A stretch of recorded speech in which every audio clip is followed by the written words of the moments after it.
Hello everyone, this is the third video on cellular respiration, which is related to transport chain reactions.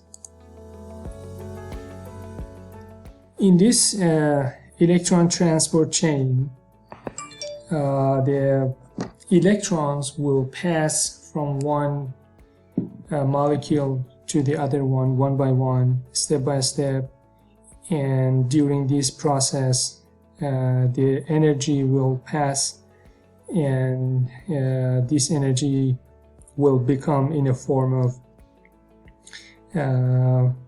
creating the hydrogen protons in one side, and that potential is finally helped that the ATP synthase can create ATP.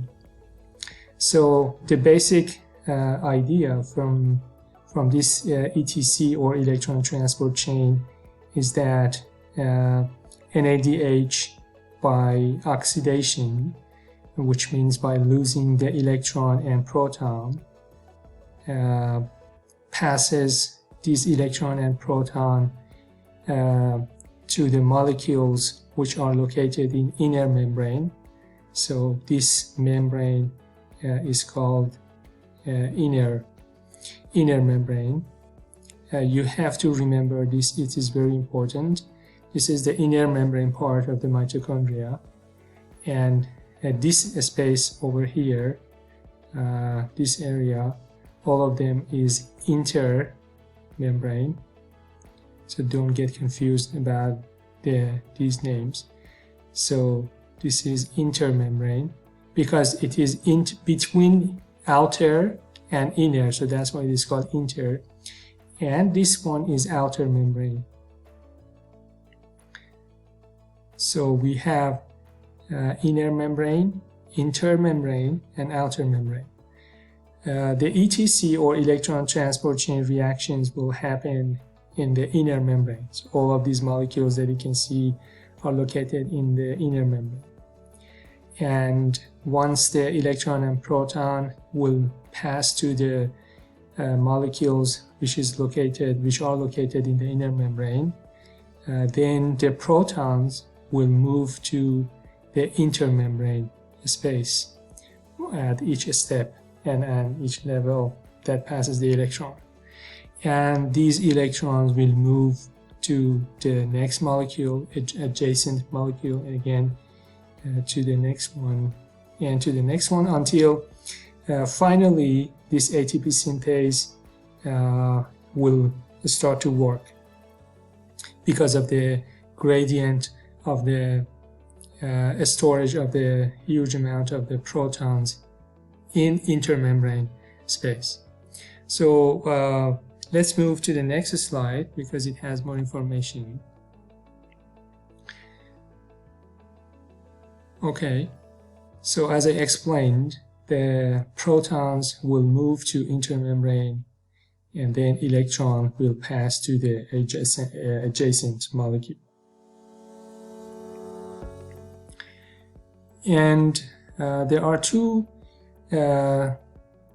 different types of molecules inside the inner membranes.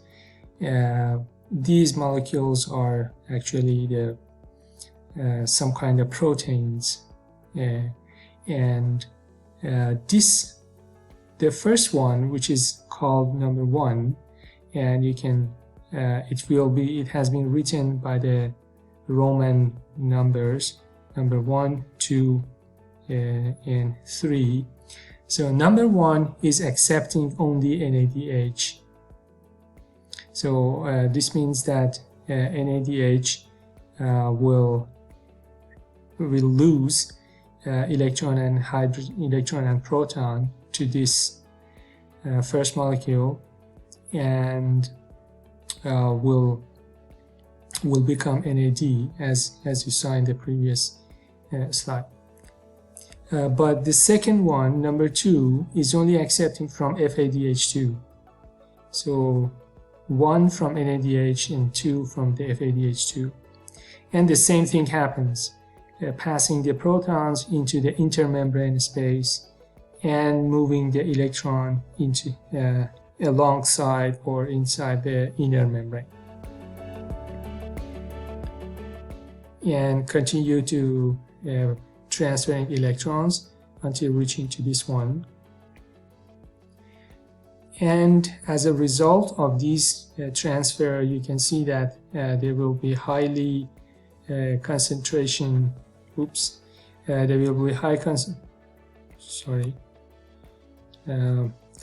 concentration of protons, as you can see like this, and this creates a potential which is a gradient potential, which will be used by this molecule which is called ATP synthase, and this ATP synthase use this energy gradient of the protons for creating the ATP.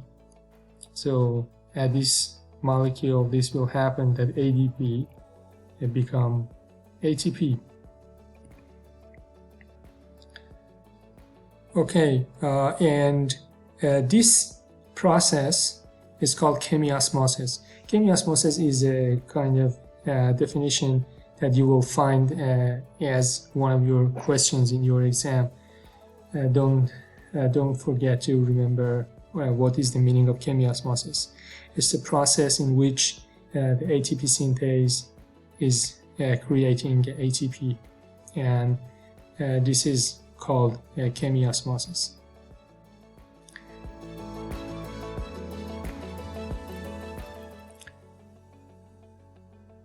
So hydrogen moves through ATP synthase by chemiosmosis, and as you will see over here, the ADP is becoming to ATP by the energy which has been created by the potential of the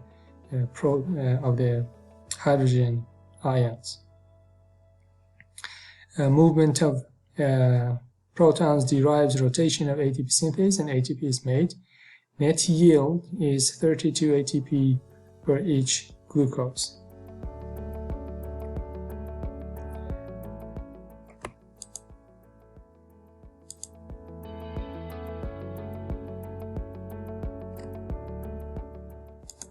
In the mitochondrion, the energy stored in NADH is used to generate a proton gradient across the mitochondrial membrane, and the energy of the proton gradient is used to make ATP. When glucose is oxidized during glycolysis and the Krebs cycle, the coenzymes NAD and FAD are reduced to NADH and FADH2. Inside the mitochondrial matrix, the electrons from NADH are transferred to the electron carrier coenzyme Q by NADH dehydrogenase, and the protons are transferred across the membrane to the intermembrane space.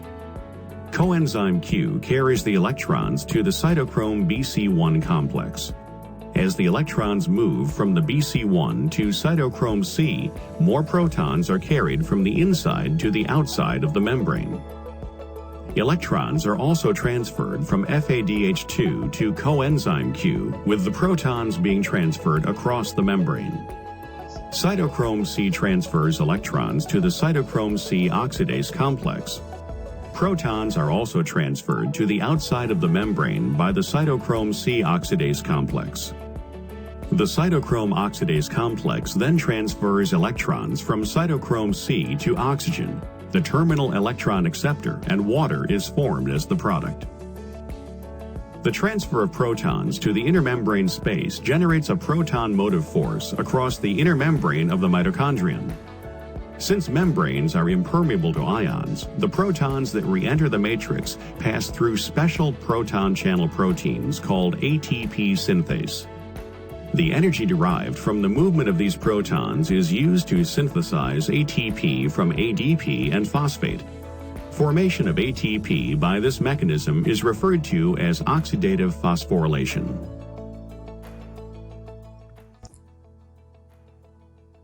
This chemiosmosis also is known as oxidative phosphorylation because during this oxidation process, by losing electron and hydrogen protons from NADH and FADH2, then the phosphorylation is also happening by making ADP to ATP. So that's the phosphorylation part, and that's why this is also called phosphorylation, oxidative phosphorylation. The next step, which is very important, is that what's happening to the oxygen molecules and what is the role of the oxygen in the process of electron transport chain. And oxygen is the terminal electron acceptor, and that's why as a result of the electron transport chain, we will have the production of the water molecules. And this is exactly the part that how do we use oxygen for respiration. So that's how it works. We get the oxygen from the air because at the end the oxygen needs to take the hydrogen protons and electrons to produce water. And this kind of production of the water molecule also helps the balance between the hydrogen protons by concentration over here and come back to this area, this side, and then this is kind of keeping the balance of the hydrogen gradient as well. As you can see, we can mop up excess hydrogen protons and electrons by using oxygen to form water.